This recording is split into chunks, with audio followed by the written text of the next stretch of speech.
I used to dream about chicken wings like 2-3 times a week. I kid you not. Like, this is not an exaggeration. I used to dream about chicken wings.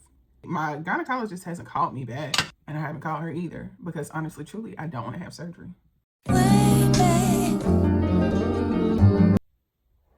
Hey y'all, so I did my makeup and I'm looking like something don't look right, and I can't figure out what it was.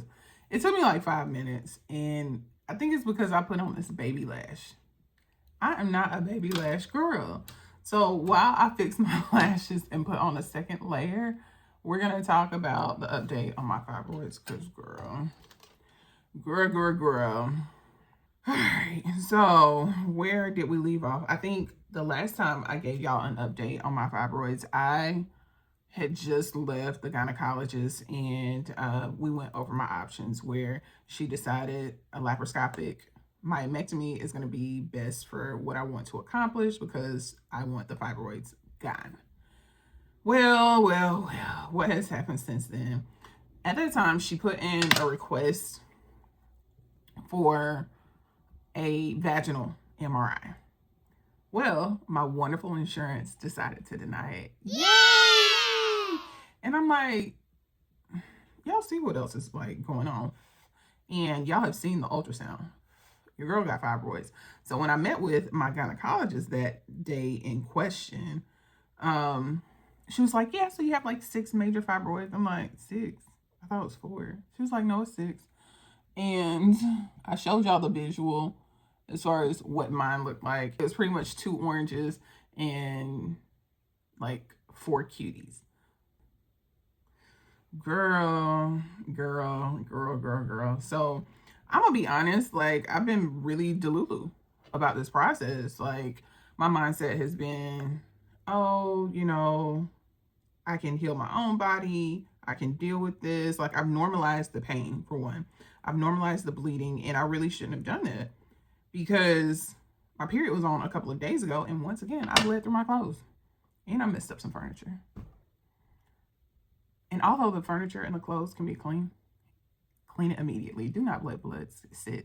But thank God it was something that belonged to me. Do you know how embarrassing it is to mess up somebody else's furniture?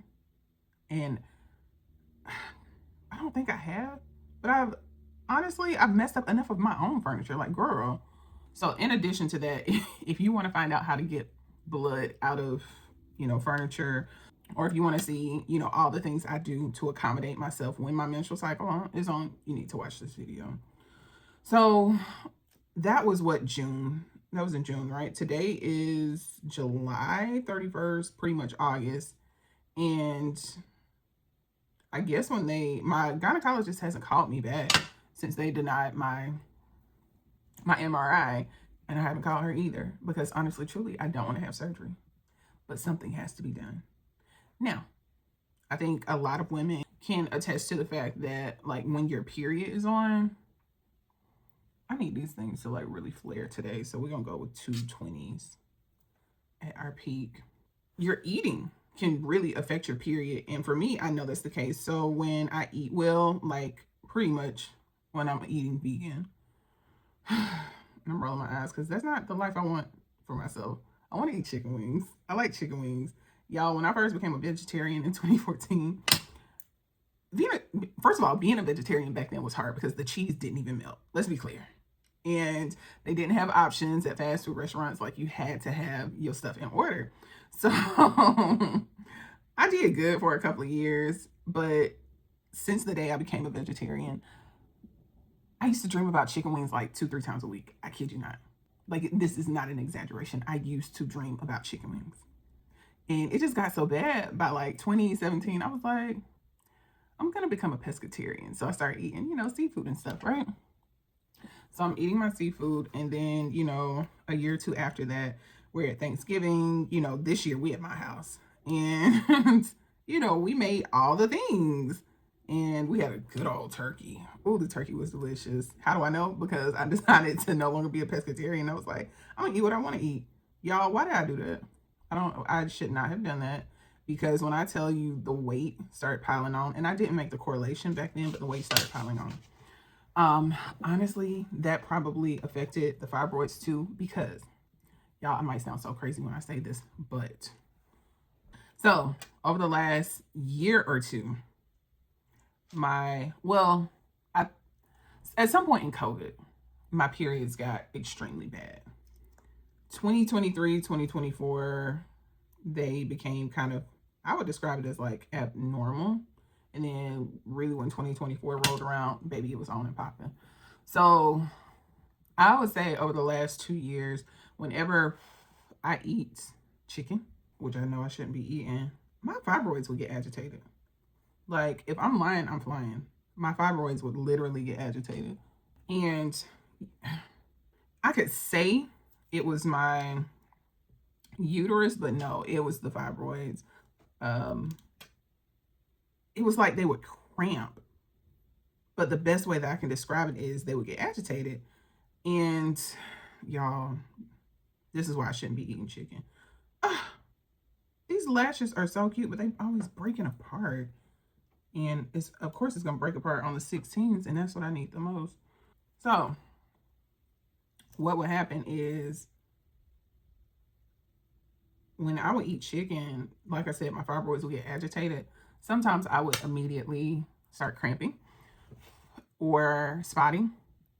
One time, and this may sound like TMI, but we're women here, and this is real life, and I'm sharing this because I know I'm not the only person that has gone through this. Like the people in my life that have fibroids, they haven't experienced this, but they also don't have all the food sensitivities that I have. Y'all, one time I ate some chicken. Within 5 minutes, I passed a clot. Yes, absolutely. I passed a whole clot. It was like that big. I have pictures, but I don't think I could or should be uploading that. It was something else. Okay. It's starting to look like something. Yeah. It's starting to look like something. But girl, say a prayer for your girl. But in the meantime, I have been eating better. I left my juice in the other room, but I went to the juice bar and grabbed me a green juice for this morning because I haven't had time to juice on my own. And my house is a mess. The housekeeper couldn't come. Y'all, let me shut up. These are such first world problems. But it irritates me when my house is not clean and I don't always have time to clean it. I do not. So another reason I have to get my life together, and another reason why I haven't had time is like I got all these doctor appointments. So I'm getting a transfusion like at least once a week, but taking into consideration travel time, getting there and getting back, most of the time I'm having to leave work to do it, and it's affecting my work. So much so that like me and my manager had to have a talk, and she was like, yeah, I know you have like a lot of time blocked off. And she was like, I really didn't want to bring this up because I saw the nature of it. And she was like, anything you don't want me to see, you can keep it private. Long story short, she saw that I had the infusions, transfusions, whatever they're called. I would put that on my calendar, and she was like, you can ask for a short-term disability or intermittent FMLA. And honestly, I'm glad we had that talk because I totally forgot about intermittent FMLA. She was like, that's going to be really important when it comes down to the end of the year and we're going over your goals and your bonuses and stuff. And I'm like, you're right. You're absolutely right, girl. So yeah, that has been my life. But, being away from work for 2 or 3 hours, that can add up. We recently lost 2 team members, one to a promotion, the other one left the firm, which is their prerogative. But like there's 8 people on my team. That's 2 people down. And it's July, August. People are going on vacation. So where 8 people were doing that job, now it's 4 people. And I haven't been getting off from work until like 8 p.m., which is crazy. It's absolutely crazy. Like, I don't feel like, honestly, with my job, if everything is working on all cylinders, I can be done at like 4:30, 8 p.m. Y'all know I used to walk when I get back home in the evening when the sun go down, because y'all know it's hot in Texas. You can't walk. You can't walk outside during the day. That's crazy. I'm not gonna call it a suicide mission, but it's something. So yeah, I haven't been walking, and honey, these fibroids, although they are benign, that doesn't mean that they should be normalized, and it also does not mean that they are not problematic. They have been extremely problematic in my life, and now it's affecting new areas of my life, like work. I can't do it. I can't keep going on the same path that I've been going on. So either I change myself and my habits, or I have the surgery. Point blank period. 16s. Boy, these 16s are always the first to go when it comes to these doggone lashes. So, yeah, girl, that's what's been going on. What's been going on in y'all world? And I mean, I'm talking about some crazy stuff. Crazy stuff that's going on with my body. And I've normalized it, and I really need to stop. So when my birthday came around, once again, my period was on. So I think I told the story, but maybe I didn't. So in 2024, my menstrual cycle was on my birthday. Before we went out, I had some errands to run. I went to the grocery store.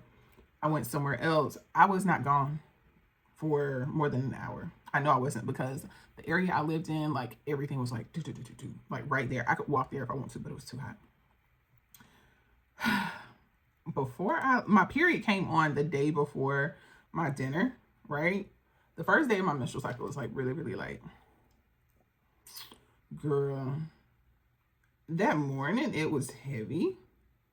Like, I think I had tried to work out, and then I started running my errands like midday. I put on an overnight pad. By the time I got home, I was like, it's kind of wet. And not in that kind of way, but that's what it felt like. I'm like, y'all, I went to my bathroom to change my pad. I forgot that I had put on an ultra tampon too. So what I am telling y'all is, within an hour, I bled through this huge overnight pad and this huge ultra tampon that I didn't know existed a few months prior. I was supposed to wear white.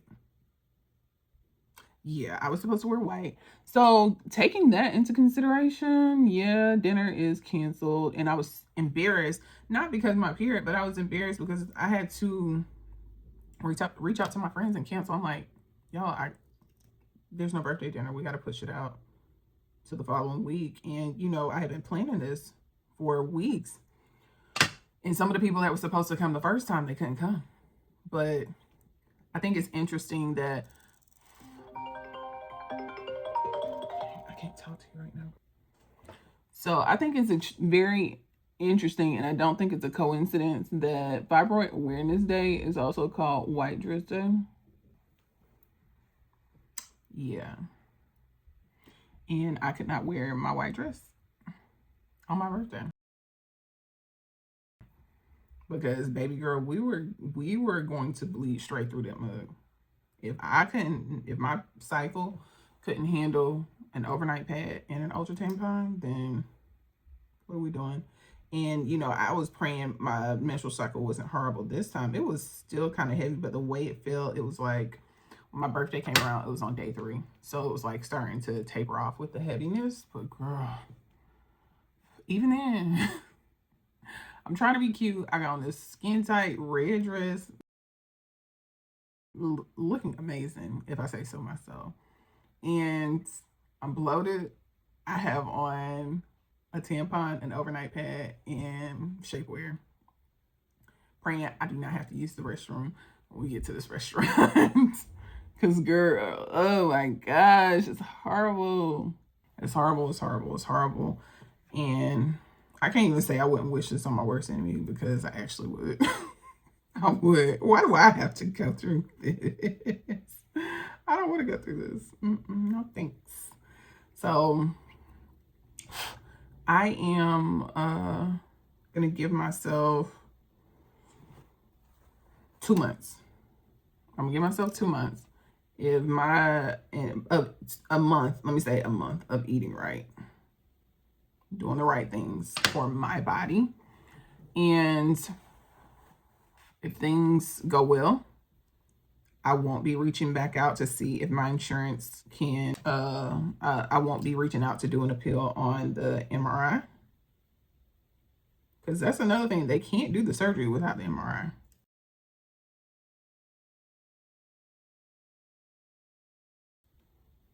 Like, this is medically necessary. We do know this, right? But okay. And if it's still, you know, a problem, we're going to have to move forward. But I'm going to eat right. I'm going to do right, y'all. Now, the problem has been, I've been outside. It was my birthday. It was my friend's birthday. And it's summertime. And I got another friend, her birthday is in like 2 weeks. So, yeah. Yeah. So that might mean, you know, going to the steakhouse. And baby, you can't have no crab cakes. You need to eat the vegetables. You need to eat the sides and make the sacrifice, because I can't keep doing this. I can't keep living like this. I can't. Okay, girl. So the second layer of lashes are on, and I feel like I look like myself now. Like, I don't look like my daddy. Y'all know how it is. Y'all know how the struggle is if you are a girl that look just like your daddy. I look just like my daddy. I do. No, don't get me wrong, my daddy was a nigga, but I don't want to look like my daddy. I want to like my mama. I want to like my mama. My mama got all the cutest little features. You know, she got rich chocolate skin.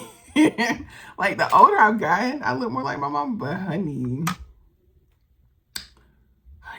you know what? How the struggle is if you grew up, everybody saying, "Oh, you look just like your daddy." Like, it's so bad in my hometown. I can't go anywhere without somebody saying, "You Rodney child. I know who you. I know your daddy. Oh, your daddy was that dude." Girl. But anyway, that's the update on the whole fibroid situation, y'all. Oof. The lashes are lashing. I need to put on this sealant or whatever. But yeah, girl. I promise myself, I'm going to get my life together, because this ain't it. It's just, this ain't no way to live. And I think we've had the conversation around, yeah, I do like my daddy because I got his eyes. Like, his eyes are lighter than mine, but yeah. Anywho. Oh, we've had the conversation around, you know, fertility or whatever. Like, if I meet somebody, say in the next year or so, and, you know, we're ready to lock it down, you know, get married, have some babies, if the fibroids are still an issue, without a doubt, I would have the surgery, because, like I said, my mom had fibroids. And the reason why my siblings are so much younger than me is because of the fibroids. Literally, right after she had her myomectomy, she got pregnant with my sister. And I did the math. Baby, they got right to it. When that 6 weeks hit, she must have been ovulating, because what the hell? Like, the math was math, and I'm like, yeah, I wasn't playing. But anyway, that's another story for another day, girl. Another story for another day. If you have not already subscribed to my channel, I think this is like the perfect time to subscribe to my channel, because at some point I'm going to talk about more than the whole fibroids thing, but this is what's going on right now. And yeah, my name is Sasha. I'm signing off. Love y'all. Bye. Talk to you later. I gotta go. Bye. Bye.